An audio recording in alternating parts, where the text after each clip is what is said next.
Send your Spirit, God, to open our hearts and our minds to your word and strengthen us to live according to your will. In Jesus' name.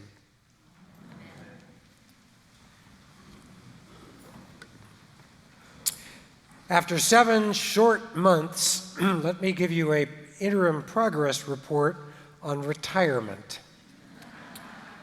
Here is the upside. Kathy and I finally have time together, even though it's still split between some ongoing volunteer commitments we each have and a seemingly endless need to work on a house that we have pretty much neglected for 15 years. So far, so good.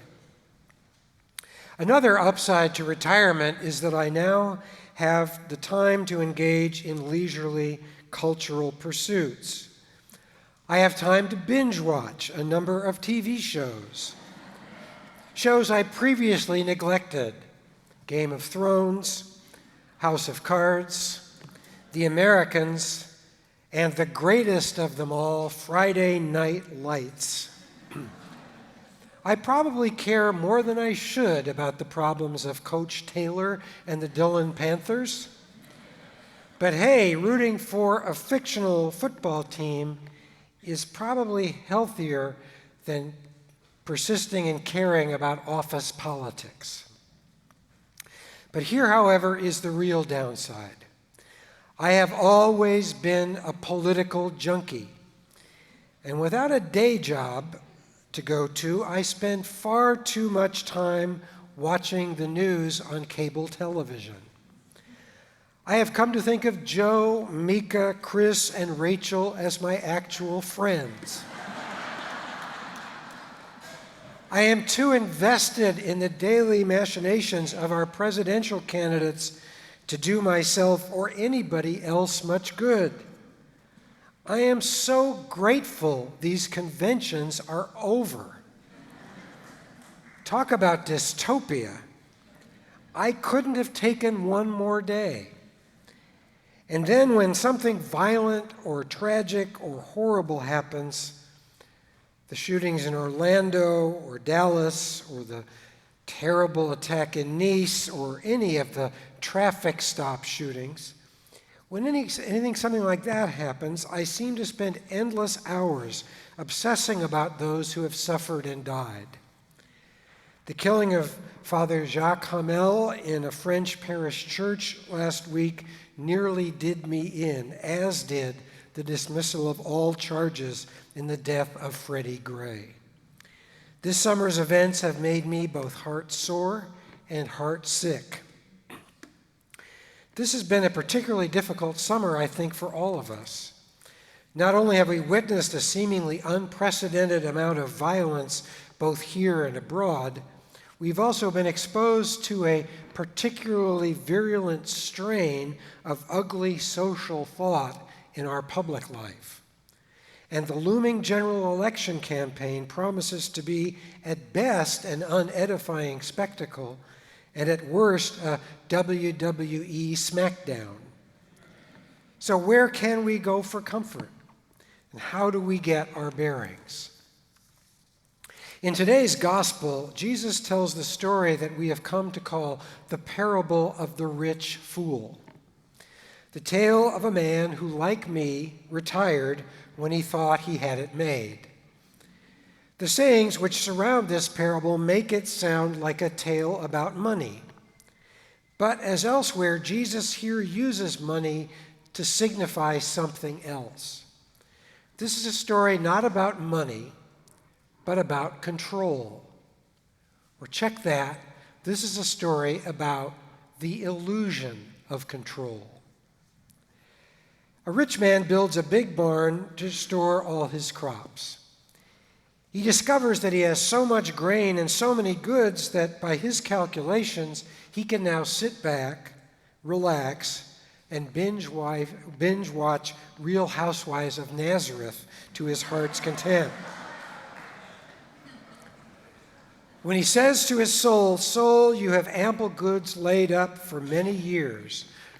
Relax, eat, drink, be merry," he is expressing the false hope that events are in his control. And then the tables turn.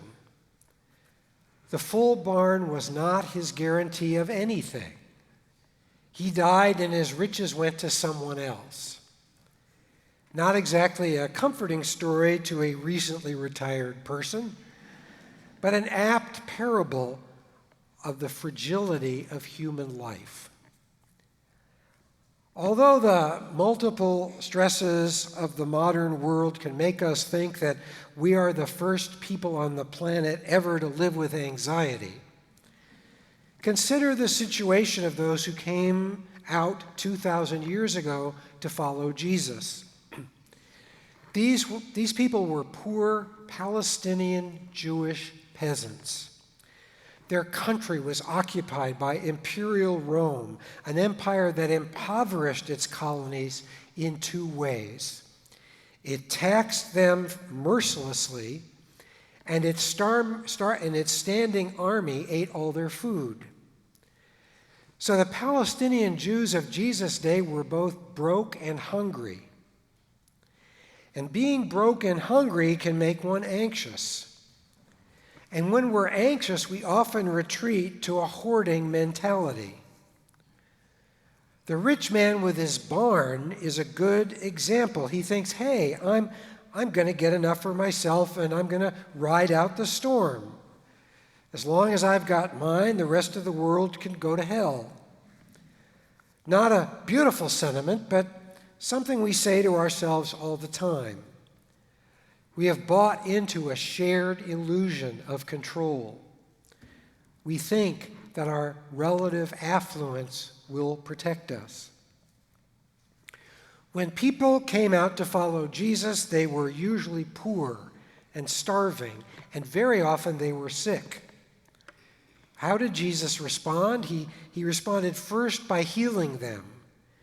And then he invited them into a community of sharing and compassion, of mutuality and of hope. Jesus helped frightened people do exactly the opposite of their first instincts. He taught them that the way out of anxiety was not through hoarding, but through sharing. Each New Testament gospel tells the account of the feeding of 5,000 people with a couple of loaves of bread and maybe some fish. What are those stories but examples of the truth that when we pull together, we have enough to go around? You and I have a lot in common with Jesus' first companions. You and I live in a world characterized by oppression and inequality and violence. And we even have more in common with the main character of the story he tells, the man we call the rich fool. As developed world people, we are all relatively affluent. Our prosperity brings with it a lot of privileges, but that prosperity warps us in a dangerous set of illusions. One of the things I learned in my years as a priest in Malibu, in Bryn Mawr, in Bloomfield Hills, in Northwest Washington, and yes, in Pasadena, was just how isolating affluence can be. Your investments may bring you some creature comforts, but they will not protect you from global warming or from the rage of those suffering gross economic inequality or from the depredations of illness and age. Why are we surprised that our politicians talk about building walls when so many of us live in gated communities? If you're like me, and if you and I are like those who follow Jesus, then we are heart-sore and heart-sick about so much going on in the world and in our nation right now. Our first response is almost always to retreat to an imagined place of safety where we think that we can be in control. If it does nothing else, Jesus' parable of the rich fool reminds us that we are not finally in charge. And Jesus' whole life and ministry reminds us that not being in charge isn't really so bad. The hard news this morning is that you and I are not in control of events. The good news is that someone else is. That someone else is the one Jesus calls his Father, the one who makes the sun shine and the rain fall on the just and the unjust, the one who clothes the lilies of the field and feeds the birds of the sky. The basic point of Jesus' life and ministry is this: despite all of the real pain and suffering and injustice in the world, and believe me, Jesus knew just how real pain, suffering, and injustice could be.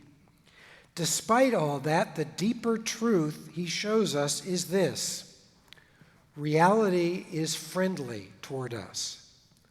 The way out of suffering, as our Buddhist friends teach us, is to give up on the illusions that things could be any way other than how they are. For those of us who follow Jesus, this means relaxing not into our affluent privilege, but into the knowledge that the world we inhabit is God's. This knowledge does not insulate us from fragility. We will continue to suffer and struggle personally and socially, and we will always be vulnerable just when we think that we're not. But knowing that the world is God's and not ours, that knowledge frees us to open ourselves and reach out to others, to make common cause with every other human being of whatever description who knows that they too share our finite, vulnerable human condition. The rich fool thought that salvation lay in reclusive isolation. Jesus knew that the abundant life is all tied up with living and eating and praying with others, with working with others for justice. There's the white-knuckle ride of the control fantasy, and there are the open arms of mutuality and love. The choice between those two postures is yours. Take your pick. This choice does not come without its risks. Remember that the one who offers it to us, who offers us abundant life, is the one who died on the cross. Life will always be what it is: abundant and stressful, peaceful and dangerous, free and oppressive. But those of us who follow Jesus come to know something else. We come to know through our engagement with each other and the world that the only peace worth having is an engaged peace, a peace that faces into and responds to the pain and injustice and suffering known by others. The world may feel dangerous, but it is finally safe. We are in the grip of one who knows and loves us as we are and will not let us go no matter what comes toward us. Our security lies in accepting both our personal fragility and our cosmic anxiety, and then using that security as a platform from which to reach out in love to others. You and I are not in control. It wouldn't be all that great if we were. So let us learn from the example of the rich fool. When our lives are required of us, what will we have to show for them? I hope more than only a full barn. I hope instead we will all have a shared legacy of justice, love, and peace. Amen.